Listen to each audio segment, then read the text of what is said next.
Hi అండి. అందరికీ నమస్తే. నా ప్రాణం నువ్వేలే పార్ట్ 9.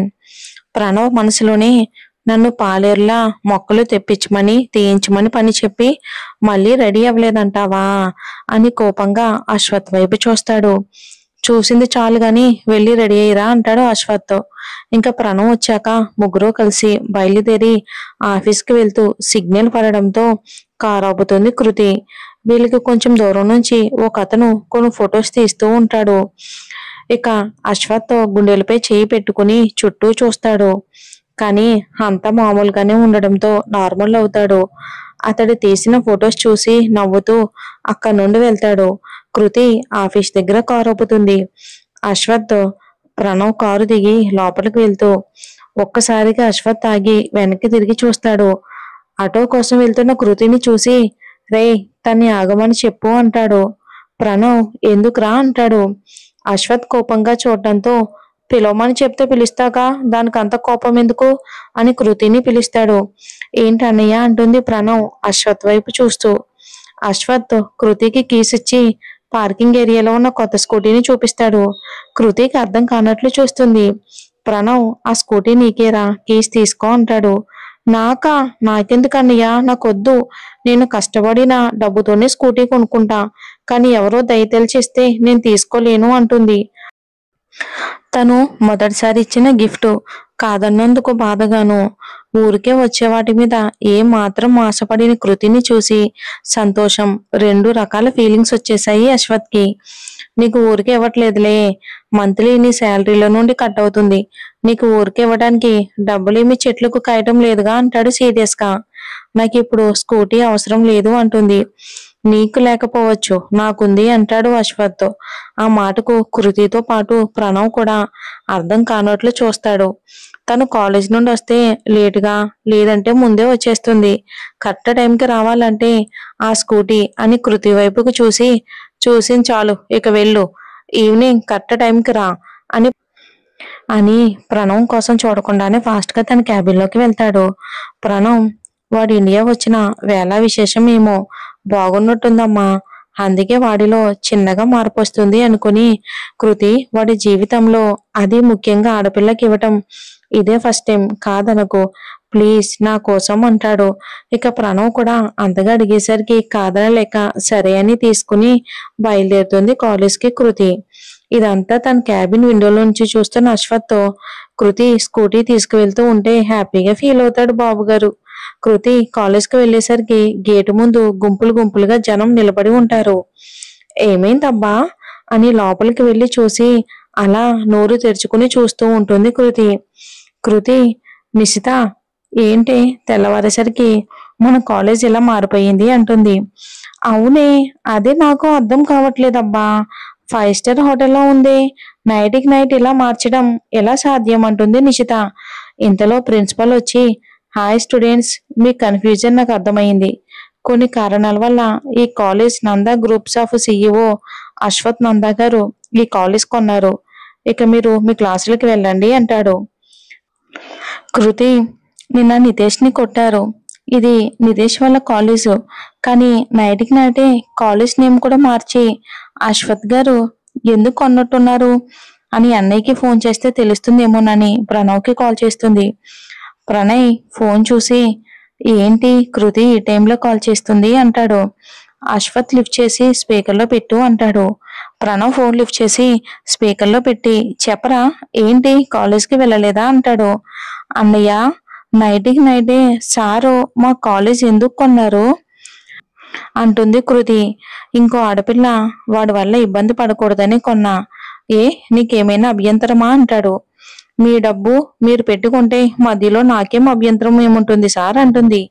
మరి ఈ టైంలో క్లాస్లో ఉండకుండా ఫోన్ ఏంటి అంటాడు అశ్వత్ సీరియస్ గానే. కృతి టక్కున కాల్ కట్ చేసి మనసులో ఎప్పుడూ సీరియస్ తప్ప నవ్విన పాపాన పోడు, ఏ మనిషో ఏమో, అసలు ఈ మనిషికి నవ్వటం వచ్చా ఏమో నాకైతే డౌటే అని అనుకుని క్లాస్లోకి వెళ్తుంది కృతి. టక్కున ఫోన్ పెట్టేయడం చూసి అశ్వత్ నవ్వుతూ ఉంటే ఏంట్రా నువ్వు నవ్వుతున్నావా అంటాడు ఆశ్చర్యంగా ప్రణవ్. అశ్వత్ ఏరా నేను నవ్వకూడదా, లేకపోతే నాకు నవ్వటం రాదని డిసైడ్ అయ్యావా అంటాడు. ప్రణవ్, నువ్వు నవ్వటం చూసి ఎన్నాళ్ళు కాదు కాదు ఎన్నేళ్ళు అయ్యిందో. ఆ ఇన్సిడెంట్ జరిగిన తర్వాత నువ్వు నవ్వటం ఇదే మొదటిసారి అంటాడు ప్రణవ్.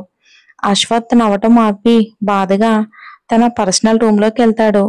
ఛ, అనవసరంగా వాడికి మళ్ళీ ఆ ఇన్సిడెంట్ ని గుర్తు చేశాను. ఛ అని తనకు తానే తిట్టుకుని, ఏదేమైనా వీడిలో కొంచెం కొంచెం మార్పు కనబడుతుంది. ఈ మార్పుకి కారణం కృతినే అనిపిస్తుంది. ఒకవేళ వాడు కృతిని ఇష్టపడుతున్నాడా? వావ్, అదే నిజమైతే చాలా బాగుంటుంది అనుకుంటాడు. ఇంకా రిసెప్షనిస్ట్ అశ్వత్ క్యాబిన్ కి కాల్ చేసి, సార్, ఎవరో మినీ అంట, న్యూ జాయినింగ్ అంట సార్, పంపమంటారా అంటుంది. అశ్వత్ మినీని పంపమని రిసెప్షనిస్ట్ కి చెప్పి, రే ప్రణవ్, ఆ మినీ వస్తుందంట, తనకు వర్క్ ఎలా చేయాలో చెప్పు, జాయినింగ్ రిపోర్ట్ ఇచ్చేసే అంటాడు. నువ్వెక్కడికి వెళ్తున్నావురా అంటాడు. నాకు దాని మొహం చూడాలంటేనే చిరాకురా, అది దాని ఓవర్ యాక్షన్ అని పర్సనల్ రూమ్ లోకి వెళ్ళిపోతాడు. మినీ అశ్వత్ క్యాబిన్ లోకి ఎంటర్ అవుతూ ఇక హెయిర్ ఫేస్ ని ఒకసారి అద్దంలో చూసుకుని మళ్ళీ ఒకసారి టచ్అప్ చేసుకుని ఎలాగైనా సరే అశ్వత్ ని ఇంప్రెస్ చేయాలని మై కమిన్ సార్ అంటుంది. ప్రణవ్ కమిన్ అనడంతో లోపలికి వచ్చి ప్రణవ్ ఉండడం చూసి గాలి తీసిన బెలూన్లా అయిపోయి, ఏయ్, మా బావ క్యాబిన్లో నువ్వేం చేస్తున్నావు అంటుంది పొగరుగా. ప్రణవ్, చెమ్మచక్క ఆడుకుంటున్నా అంటాడు. దానికి మినీ కోపంగా, ఏయ్, నాతో వెటకారమా అంటుంది. చూడు, నీకు జాబ్ కావాలా వద్దా? కావాలంటే ఈ పేపర్ పై సైన్ చేసి ఈ జాయినింగ్ కవర్ తీసుకుని వెళ్ళు అంటాడు. ప్రణవ్, ఏదో నీ కంపెనీలో జాబ్ ఇస్తున్నట్టు బిల్డప్ ఇస్తున్నావేంటి? ఇది మా బావ కంపెనీ, అంటే మాది, మా కంపెనీలో నాకే జాబ్ ఇస్తున్నావా అంటుంది. ఓకే ఓకే, ఇదే మాట అశ్వత్కి ఫోన్ చేస్తా, చెప్పు అని ఫోన్ తీసుకుని ఫోన్ చేయబోతుంటే మినీ మనసులోనే, ఇప్పుడు వీడు బావకి ఫోన్ చేసి చెప్తే బావ అసలు జాబ్ ఇవ్వనంటే, అసలే వీడంటే బావకి ఇష్టం. ఇప్పుడు వీడు నేను ఇలా అన్నానని బావకు చెప్తే ఇక్కడ సునామీ సృష్టిస్తాడు అనుకుని, వద్దు వద్దు, ఏమీ అవసరం లేదు అని ప్రణవ్ చేతిలో ఉన్న జాయినింగ్ పేపర్ తీసుకుని ఇక వెళ్తూ ప్రణవ్ మేనేజర్ కి కాల్ చేసి మినీకి వర్క్ గురించి ఎక్స్ప్లెయిన్ చేయమని చెప్తాడు. ఇక ఇలా రోజులు గడుస్తూ ఉన్నాయి. కృతి మీద రోజు రోజుకి అశ్వత్ కి ప్రేమ పెరిగిపోతుంది. ఎప్పుడు కృతి గురించి ఆలోచించడం, తనలో తనే నవ్వుకోవటం. ఉదయం లేవగానే కృతి ఆ పూల మొక్కల మధ్య కూర్చుంటే ముసిముసిగా మురిసిపోతూ ఫోటోలు తీయటం, తనకు సంబంధించి ఏ లోటు రాకుండా చూసుకుంటున్నాడు అశ్వత్. రోజు అశ్వత్ తీసిన ఫొటోస్ చాలా చాలా ఆల్బమ్స్ అయ్యాయి. మరి ఇంత పిచ్చిగా ప్రేమిస్తున్నాడా? అమ్మో, ఏమవుతుందో ఏమో మరి. అశ్వత్ ఇంతకు ముందులా దీక్షతో ముభావంగా కాకుండా చాలా ప్రేమగా మాట్లాడుతూ తనకి సబ్జెక్ట్ లో ఏదైనా డౌట్ ఉంటే క్లియర్ చేయటం, అందరితో కలిసి భోంచేయటం, ఇంట్లో వాళ్ళందరితో ముందులా అరవకుండా చాలా చాలా ప్రేమగా ఉంటున్నాడు. ఒక కృతిపై తప్ప. కృతి తనపై పైకి అరుస్తూ ఉన్న లోపల రోజు రోజుకి ప్రేమను పెంచుకుంటున్నాడు మన హీరో. అశ్వత్థలో వస్తున్న మార్పు చూసి ఇంట్లో వాళ్ళందరూ చాలా అంటే చాలా సంతోషపడుతున్నారు, ఒక్క సుమతి తప్ప. ఒకరోజు సుమతి తమ గదిలో ఒంటరిగా కూర్చుని ఏంటో ఆలోచిస్తుంది. ఈలోపు వినోద్ వచ్చి ఆలోచిస్తున్న సుమతిని చూసి భుజంపై చెయ్యి వేసి, ఏంటి సుమా, అంతలా ఆలోచిస్తున్నావు, దేని గురించి అంటాడు. మన అశ్వత్ గురించేనండి, నా భయం అంతా అంటుంది సుమతి. సుమతి, వాడి గురించి అంత భయపడాల్సింది ఏముంది? వాడు ఇదివరకంటే ఇప్పుడు చాలా బాగా మారాడు, మనతో కూడా ఎంతో ప్రేమగా ఉంటున్నాడు, ఇంకా ఆలోచన ఎందుకు అంటాడు.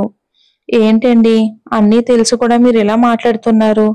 మన అశ్వత్ ఎందుకలా ఆడవాళ్ళంటే అసహించుకుంటున్నాడో, ఎందుకలా మారాడో మీకు తెలీదా? మళ్ళీ ఇన్నేళ్లకు వాడిలో మార్పు వస్తుంది, రావటం కాదు చాలా స్పష్టంగా కనబడుతుంది కూడా మనకు. అయినా ఇంత సడన్ గా వాడిలో మార్పు వచ్చిందంటే ఖచ్చితంగా అది అమ్మాయి వల్ల అయ్యి ఉంటుంది. మరి అమ్మాయి ఎవరో? అశ్వత్ కు మళ్ళీ ఏమైనా జరిగితే నేను తట్టుకోలేను అని కంటతడి పెట్టుకుని వినోద్ గారి గుండెలపై తలపెట్టి ఏడుస్తుంది బాధగా. వినోద్, ఎడవకు సుమతి, నువ్వు అనుకున్నట్లుగా ఏమీ జరగదు. ఒకవేళ అశ్వత్ అమ్మాయి వాళ్ళే మారుంటే ఆ అమ్మాయి ఎవరో ఏంటో నేను తెలుసుకుంటాను అని సుమతిని ఊరుకోబెడతాడు. మనసులోనే, ఎంతైనా కన్న తల్లివి అనిపించుకున్నావు సుమా, తండ్రి బిడ్డలకు కష్టం వస్తే అండగా నిలబడతాడు, కానీ తల్లి బిడ్డలకు కష్టం అనేది రాకుండా ఉండాలని ముందే అన్నీ ఆలోచిస్తుంది నీలాగా అని సుమతి వైపు ప్రేమగా చూస్తూ ఉంటాడు వినోద్. సుమతి కాసేపటికి వినోద్ ఒడిలో అలాగే నిద్రపోతుంది. ఇంతకీ అతను అంటే ఇతనికి ఒక పేరు పెడదాం. ఎవరు అనుకుంటున్నారా? అదేనండి, కృతికి గులాబీ మొక్కలు పంపాడు కదా ఆ అజ్ఞాత వ్యక్తి.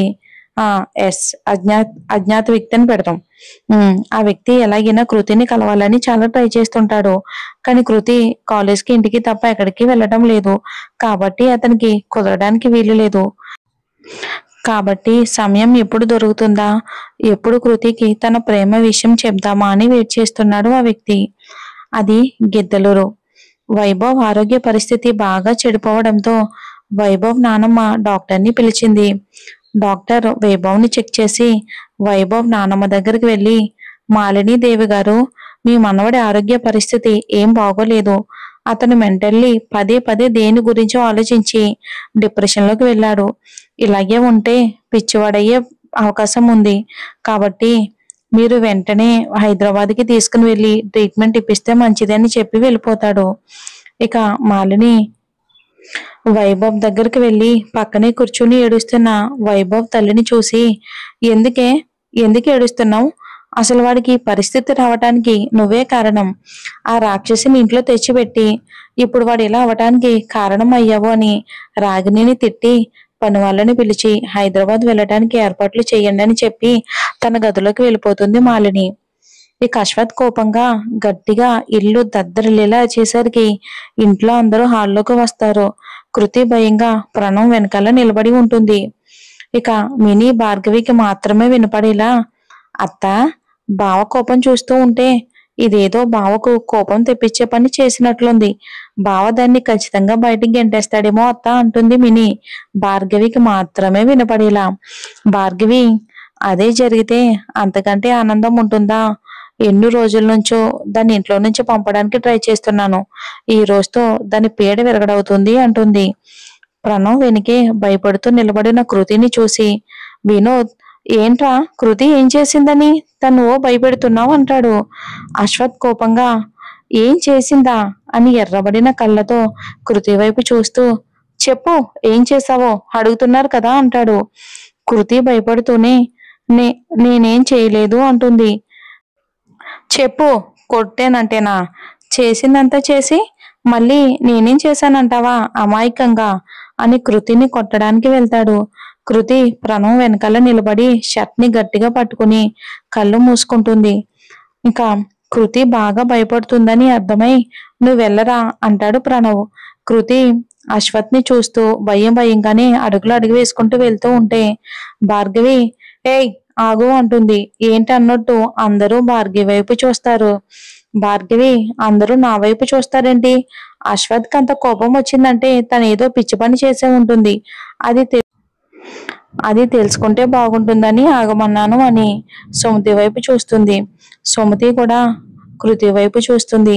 కృతి భయంతో షివర్ అవడంతో అశ్వత్ వైపు చూసి, అసలు ఏం జరిగిందో ఎవరో ఒకరు చెప్తేనే కదా తెలిసేది అంటుంది కొంచెం సీరియస్ గా సుమతి.